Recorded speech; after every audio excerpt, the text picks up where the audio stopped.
Shalom, selamat bertemu lagi, walau hanya secara online saja. Saudara-saudaraku sekalian, untuk kesempatan ini, bagian Alkitab yang hendak menjadi bahan perenungan kita diambil dari Ibrani pasal 13 ayat 12 sampai 14. Saya akan membacakannya sekali lagi. Itu jugalah sebabnya Yesus telah menderita di luar pintu gerbang untuk menguduskan umatnya dengan darahnya sendiri. Karena itu, marilah kita pergi kepadanya di luar perkemahan dan menanggung kehinaannya. Sebab di sini kita tidak mempunyai tempat tinggal yang tetap. Kita mencari kota yang akan datang.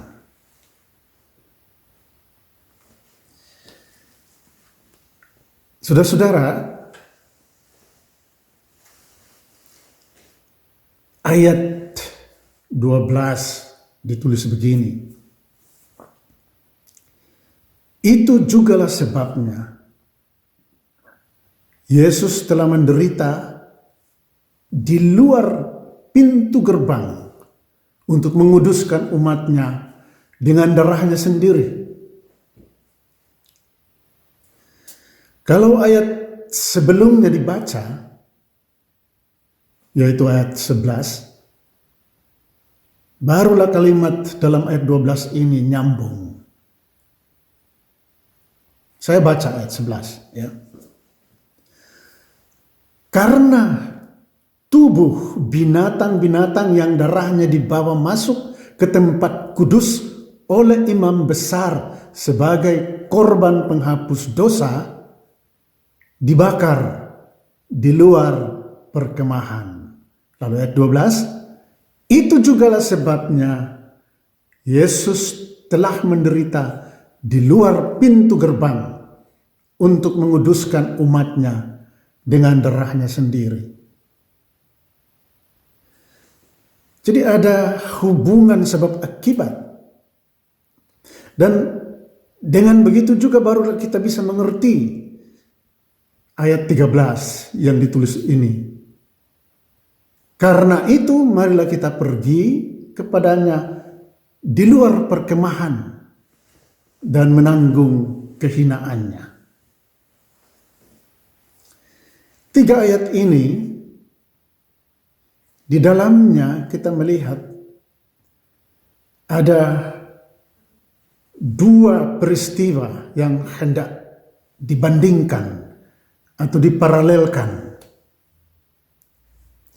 yaitu antara pertama adalah ritus pengorbanan atau praktek pengorbanan yang dilakukan oleh umat Israel, yang khusus di sini adalah ritus korban penghapus dosa,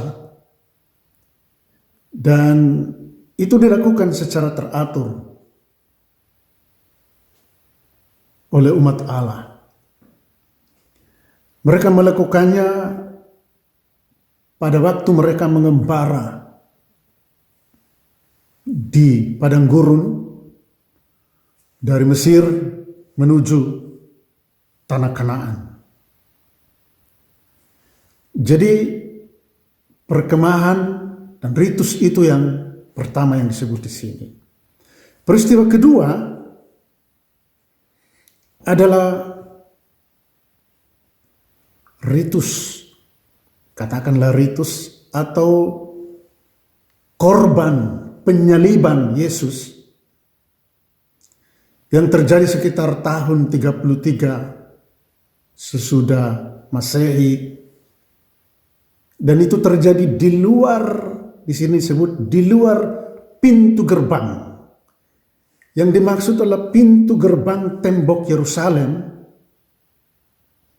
yang daripadanya Yesus memikul salibnya dan menuju luar pintu gerbang itu. Itulah yang kita kenal dengan Bukit Golgota. Apa maksud penulis surat Ibrani ini dengan membandingkan dua peristiwa ini? Ribuan tahun lalu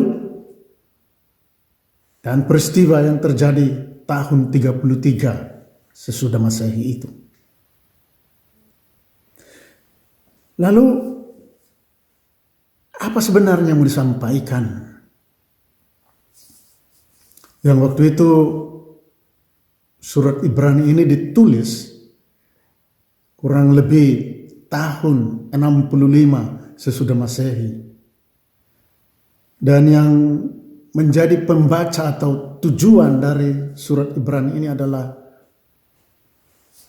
umat atau anggota-anggota jemaat yang di dalam kehidupannya masih mengenang dan masih tahu, bahkan masih mempraktekkan upacara-upacara pengorbanan. Itu adalah umat Yahudi.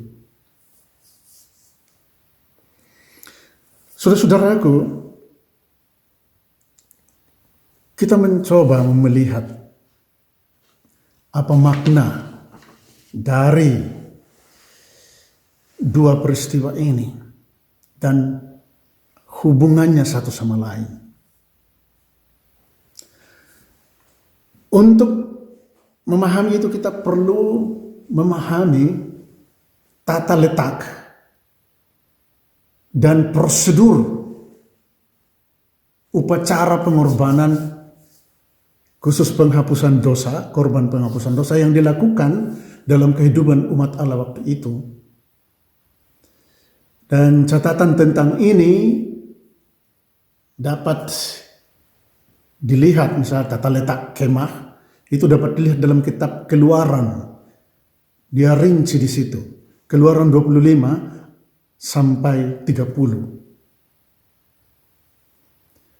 Sedangkan catatan rinci tentang prosedur ritus pengorbanan itu saudara-saudara bisa lihat di dalam kitab Imamat. Di sana didokumentasi khususnya pasal 3 sampai pasal 7. Banyak ritus pengorbanan yang dilakukan di situ. Kita tidak akan melihat ini secara rinci. Untuk kesempatan ini saya hanya akan menyampaikan gambaran umumnya saja.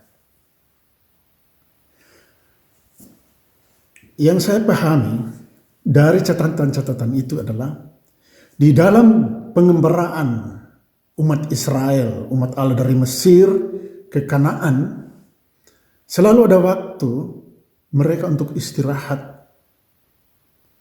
Dan pada saat istirahat itu kurang lebih berlangsung antara 1, 2, 3 minggu.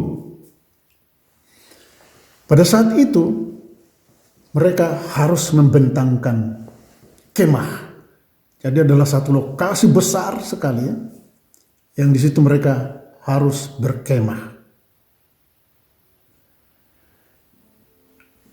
Ada aturan yang dicatat di situ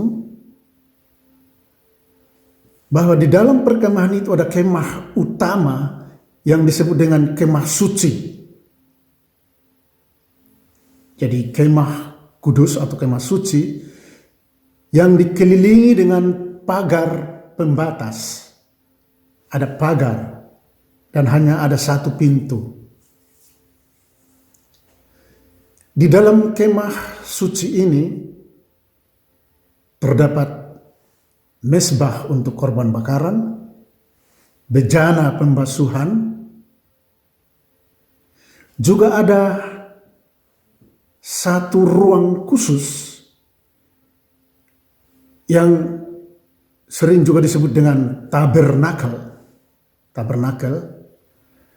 Dan ruang itu, jadi ada tenda khusus di dalam, disekat untuk memisahkan ruang kudus dan ruang maha kudus. Di dalam ruang kudus itu berisi, jadi di ruang kudus itu isinya adalah meja roti sajian, mezbah pembakaran ukupan atau asap-asapan, dan kandil yang sering disebut dengan menorah atau 7 kaki dian. Itu di ruang kudus. Lalu di ruang maha kudus hanya ada tabut perjanjian yang diselimuti atau disepuh dengan emas. Semua perabot itu disepuh dengan emas. Di dalam tabut perjanjian itu ada 2 loh batu, ada tongkat Harun, dan ada semangkuk manna. Itu yang di ruang maha kudus. Ini semua adalah wilayah yang kudus. Dan hanya imam yang bertugas, yang layak masuk di dalamnya, yang diperbolehkan masuk di dalamnya. Di luar itu tidak ada, tidak boleh. Itu wilayah pertama. Wilayah kedua, di dalam perkemahan yang besar itu adalah wilayah area yang di luar kemah suci, yang dalam surat Ibrani di sini di dalam ayat pembacaan kita disebut dengan wilayah di luar perkemahan. Sebenarnya itu adalah wilayah di luar kemah suci tersebut, di luar kemah kudus yang dibatasi dengan pagar pembatas. Dan wilayah ini adalah area yang paling luas, paling besar. Di sini berkemah para imam, tetapi juga paling banyak adalah 12 suku Israel. Dan tidak hanya itu, saudara, di luar wilayah kudus ini, di luar perkemahan kudus ini juga berkeliaran mereka yang waktu itu dianggap najis, kotor, penyakitan, baik yang penyakit karena kutuk maupun penyakit biasa. Di dalam Imamat 24 ayat 14 ada catatan yang menyebutkan bahwa di luar kemah suci ini atau di wilayah, di area umum ini juga sering dilaksanakan eksekusi mati dengan rajam batu. Ya, pendekatan di luar kemah suci ini adalah dunianya manusia sederhana, manusia biasa yang hidup dalam suka dukanya. Jadi jelas ada pemisahan antara yang kudus dan yang tidak kudus, yang suci dan yang najis. Ini menarik, saudara-saudara, karena di dalam ayat kita itu disebut di sana. Sebelum kita tiba ke sana, kita melihat lagi hal berikutnya yang dilakukan pada waktu itu ialah selama masa perkemahan para imam melakukan ritus-ritus pengorbanan. Semua ritus ini dilakukan di mezbah yang ada di dalam pelataran dalamnya, pelataran dalam kemah suci, kemah kudus, bukan di luar. Salah satu ritus penting waktu itu adalah korban atau ritus penghapus dosa. Disebut juga dengan ritus penghapus salah, ritus keselamatan. Dalam ritus penghapus dosa ini, darah korban hewan yang menjadi korban itu dibawa dibawa oleh imam ke dalam mesbah, ke dalam ruang Maha Kudus di hadapan Allah. Lalu bagian tubuhnya yang mengandung lemak seperti perut dan sebagainya, itu harus dibakar habis di mesbah yang masih ada di dalam pelataran kemah suci. Sementara itu, kepala, tulang-tulang atau kerangka dari korban ini, hewan korban ini harus dibawa di luar perkemahan. Di sana, di luar perkemahan itu ada tempat khusus untuk membakar. Dia harus dibakar habis, ya, sampai menjadi debu.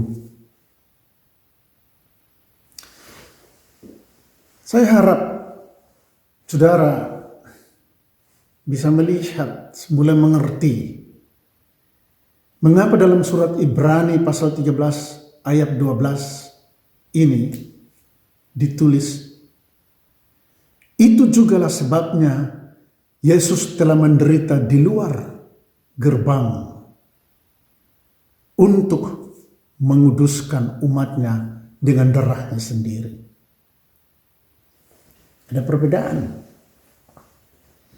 Di sini Yesus berlaku atau bertindak sebagai imam itu sendiri. Imam besar.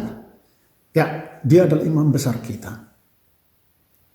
Dia sendiri yang melaksanakan tugas ritus pengorbanan itu, tetapi tidak di dalam ruang di kemah suci. Yesus tidak menderita dan tidak melaksanakan itu di ruang Maha Kudus atau di ruang kudus di dalam bait suci yang ada di Yerusalem. Tidak.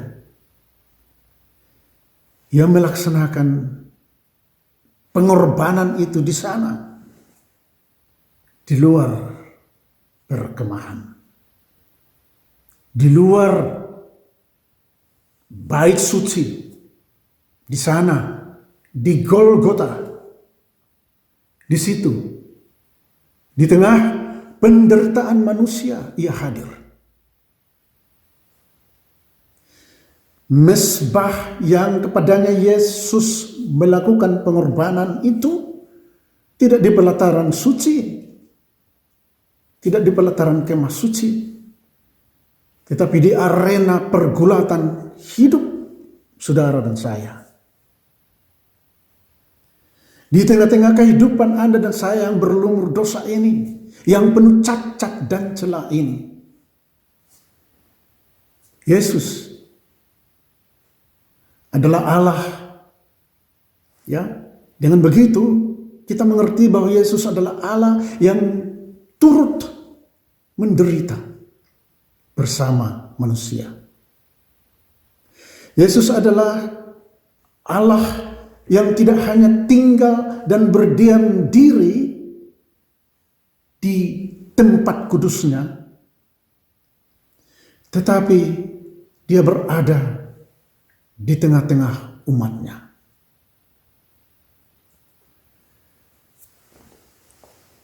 Yesus juga tidak hanya berdiam diri di ruang-ruang kudus gedung gereja kita sambil menanti umatnya yang datang untuk menyembahnya. Tidak.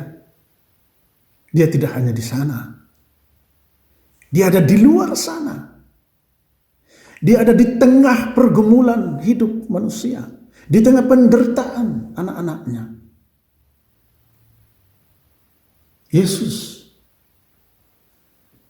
sedang berada di luar sana. Mesbah pengorbanannya ada di tengah pergumulan Anda dan saya. Mesbah pengorbanannya ada di tengah umat manusia yang sekarang ini sedang dilanda wabah virus corona. Ia ada di sana. Memberi kekuatan baru. Memberi kesabaran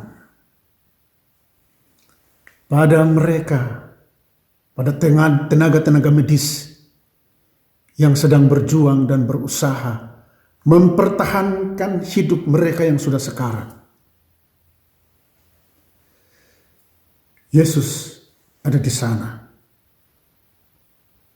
Memberi pengharapan pada mereka yang telah kehilangan orang-orang yang dicintainya. Yesus ada di sana, di barisan para penolong, mereka yang datang membantu. Di barisan mereka ini, Ia menguatkan mereka agar tidak putus asa dan tidak berhenti menolong sesamanya yang sedang menderita. Yesus ada di sana, di tengah perdebatan para pemimpin yang sedang mencari jalan keluar dari krisis ini. Yesus ada di sana, sedang memberi inspirasi kepada para ilmuwan untuk mencari imun melawan COVID-19 ini. Ya, Yesus sedang berada bersamamu. Baik Anda yang tinggal di dalam rumah, maupun mereka yang terpaksa harus keluar demi mencari nafkah orang-orang yang dicintainya.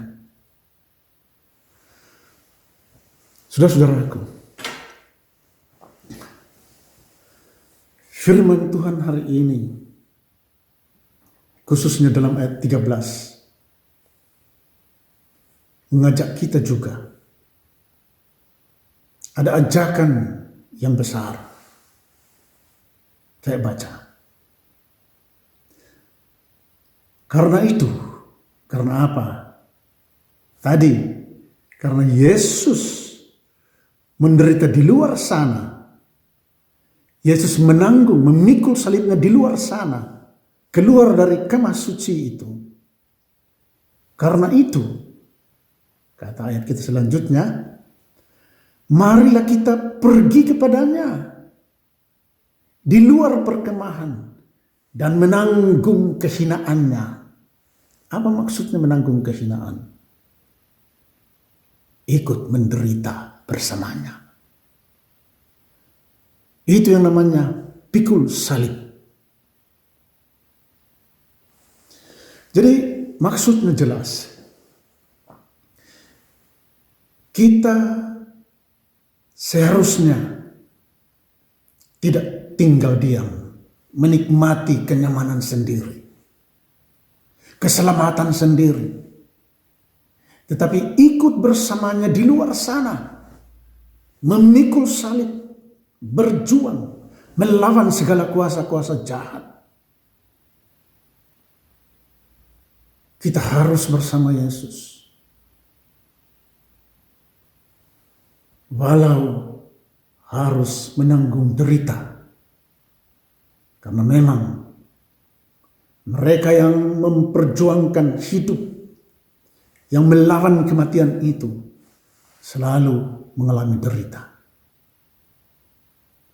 Banyak di antara kita yang hidupnya, yang demi memperjuangkan keadilan, kebenaran, kesejahteraan sesama, terpaksa harus menderita. Ya, di sana bersama Yesus. Mengapa? Mengapa kita harus berada di luar sana? Mengapa kita harus memikul salib bersama Yesus? Ayat 14 sepertinya jawaban untuk itu. Saya baca. Sebab di sini, maksudnya di dunia ini, dalam hidup sementara ini, kita tidak mempunyai tempat tinggal yang tetap. Ya. Karena hidup ini sementara, saudara.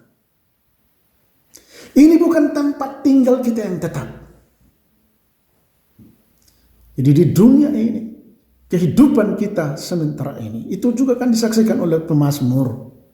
70 tahun hidup kita, masa hidup kita, ada juga yang sampai 80, di Jerman ada yang sampai 100, ada juga di tempat lain. Tapi ada batasnya semuanya. Jadi mengapa kita harus berjuang bersama Kristus? Apa maksudnya dalam hidup yang sementara ini? Saudara-saudara, tidak ada hidup yang lepas dari pergumulan. Tidak ada hidup yang lepas dari masalah. Hidup ini selalu dibayangi oleh persoalan. Dia seperti bayang-bayang yang selalu mengikuti kita sepanjang jalan. Itu masalah. Dan selama itu kita harus berjuang. Selama berada di dunia ini. Sebab kalau tidak, kita akan mengalami derita besar dalam hidup ini. Hidup ini menjadi hidup yang penuh dengan sia-sia, kesia-siaan, penderitaan luar biasa. Jadi sekali lagi, kita harus berjuang, kita harus memikul salib, kita harus melawan semua kuasa-kuasa gelap itu. Karena di sini kita tidak mempunyai tempat tinggal yang tetap. Kita mencari kota yang akan datang. Kita mencari kota yang akan datang. Jelas? Jelas sekali bahwa hidup kita ini terbatas di sini. Tetapi keterbatasan hidup ini dinamis. Hidup ini tidak mandek. Ia berlangsung terus. Dan selama itu, selama dalam pengembaraan ini, kekuatan jahat yang berusaha mematikan hidup itu selalu ada. Saudara saya tidak boleh kalah dengan kekuatan itu. Kalahkanlah kejahatan dengan kebaikan. Itu yang ada di dalam pesan Rasul Paulus. Kita tidak boleh kalah. Supaya hidup yang sementara ini berarti. Jadi kota yang akan datang itu, masa depan yang kita tuju itu harus diraih dengan perjuangan memikul salib. Kehidupan Anda dan saya yang selama ini harus diusahakan hidup sejahtera. Sehingga walaupun kita masih sementara menjalani hidup di dunia yang sementara ini, kesejahteraan yang akan datang itu sudah kita alami sekarang. Walaupun untuk itu kita harus menderita. Ada harga yang dibayar. Itulah yang diperjuangkan yang Yesus. Itu yang diperlihatkan Yesus. Saudara-saudaraku, marilah kita menjalani hidup ini dengan kekuatan Kristus. Dengan memikul salib, kita menghadapi banyak persoalan hari-hari ini. Tapi jangan lupa, Yesus ada di sana. Dia tidak tinggal diam. Dia bersamamu kemanapun Anda dan saya pergi. Di tengah penderitaan ini, Yesus ada. Ikut berjuang bersamamu. Selamat menjalani hidup bersama Yesus. Selamat menghayati sengsara Kristus. Amin.